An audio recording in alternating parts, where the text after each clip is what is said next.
Assalamualaikum warahmatullahi wabarakatuh. Bagaimana hari ini? Mudah-mudahan kita diberi kesehatan. Amin. Untuk pertemuan sekarang, kita akan melanjutkan materi yang minggu kemarin, yaitu cerita teks sejarah. Untuk hari ini, Selasa, tanggal 25 Agustus 2020, kita dimulai dari struktur teks sejarah, teks cerita sejarah sudah ya, waktu minggu kemarin. Kita dilanjut ke fungsi teks cerita sejarah. Ya, dalam fungsi teks cerita sejarah ada 4. Pertama, rekreatif, inspiratif, instruktif, dan edukatif. Itu yang termasuk teks cerita sejarah. Terus, informasi dan unsur pembangun teks cerita sejarah. Ada apa saja dalam informasi dan unsur pembangun teks sejarah itu? Pertama, unsur pembangun teks cerita sejarah. Kedua, informasi penting dalam teks sejarah. Kita bahas satu per satu. Langkah-langkah menemukan informasi dalam teks cerita sejarah. Apa saja langkah-langkahnya? Pertama, membaca teks cerita atau novel sejarah dengan seksama. Jadi, kalian harus membaca teks cerita atau novel yang berhubungan dengan sejarah dengan seksama. 2. Mengidentifikasi pokok isi dalam teks cerita atau novel sejarah. Jadi, mengidentifikasi pokok isi dari cerita atau dari novel sejarah. 3. Mencatat pokok-pokok isi dalam teks cerita atau novel sejarah. Jadi kalian setelah membaca teks cerita atau novel sejarah, setelah mengidentifikasi pokok isi dan teks cerita atau novel sejarah, kalian mencatat pokok-pokok isi dalam teks cerita atau novel sejarah tersebut. Jadi harus dicatat pokok-pokoknya saja, apa saja yang ada dalam cerita teks sejarah atau novel sejarah. Unsur pembangun teks cerita sejarah. Ada 2.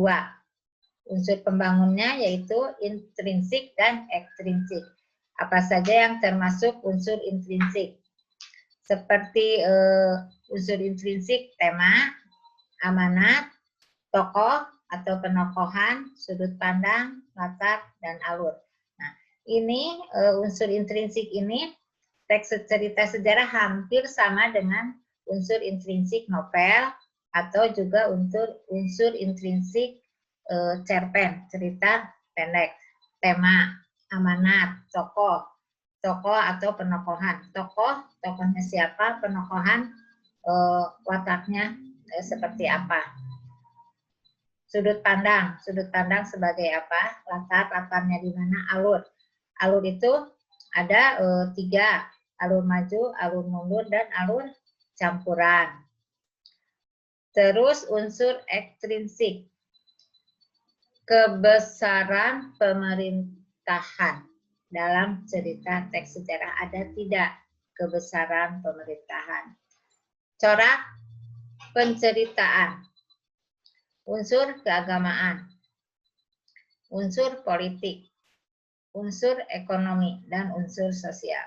Jadi ada 6 unsur ekstrinsik dan ada 6 unsur intrinsik. Nilai-nilai dalam teks cerita sejarah. Ada apa saja dalam teks cerita sejarah, nilai-nilai yang terkandungnya? Moral, nilai moralnya ada tidak? Seperti yang sudah dicontohkan kemarin, kalian disuruh membaca Gajah Mada ya, ada tidak nilai moralnya? Nilai kepahlawannya, ada tidak nilai kepahlawanannya?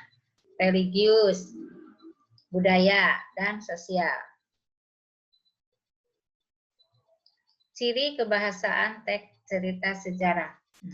Dalam teks cerita sejarah ada juga ciri kebahasaan.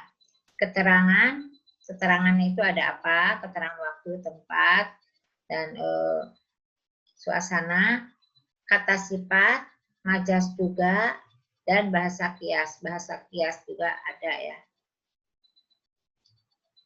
Penyusunan teks cerita sejarah. Menyusun teks cerita sejarah dan menyunting teks cerita sejarah. Nah, penyusunan itu kalian menyusun teks sejarah. Jadi menyusun dulu. Kalau menyusun kalian yang membuat, tapi kalau menyunting kalian bisa melihat dari cerita karangan orang lain. Nah, di sini ada menyusun teks cerita sejarah. Nah, kalau menyusun itu kan kalian harus mewawancarai, menulis dengan kreatif. Jadi kalian mewawancarai seorang tokoh yang dulu mungkin ikut dalam sejarah gitu, ada sejarahnya. Terus menulis kreatif. Kalian harus menulis dengan kreatif kalian. Jadi tidak melihat dari orang lain, kalian harus kreatif sendiri. Langkah-langkah menyunting teks cerita sejarah. Nah, langkah-langkahnya, pertama, membaca keseluruhan naskah teks cerita sejarah. Jadi kalian harus membaca keseluruhan naskah dulu. Jadi seperti kemarin Ibu contohkan, kalian baca dulu cerita Gajah Mada. Nah, setelah kalian membaca keseluruhan, mencermati kesalahan penggunaan ejaan. Jadi kalian cari kesalahannya yang di mana, kesalahan kebahasaannya dalam ejaannya, kesalahan penulisannya, apakah ada kesalahan dalam penulisannya atau tanda bacanya. Mungkin tanda bacanya kalian harus perhatikan apakah itu harus ada tanda baca. Tanda tanya, koma, titik, dan sebagainya. 3. Memperbaiki kesalahan yang ditemukan dalam naskah teks cerita sejarah yang dibaca. Nah, dalam cerita Gajah Mada tersebut, kalian perbaiki kesalahan yang ditemukannya. Apakah ada atau tidak? Kalau misalkan ada, kalimat yang mana, kata yang mana. Kalau seandainya tidak ada, mungkin itu sudah baik. Lanjut.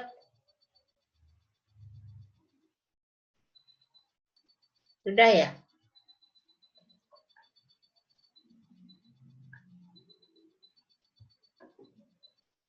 Mungkin pertemuan kali ini yang ke-6 kita cukup sampai di sini dulu.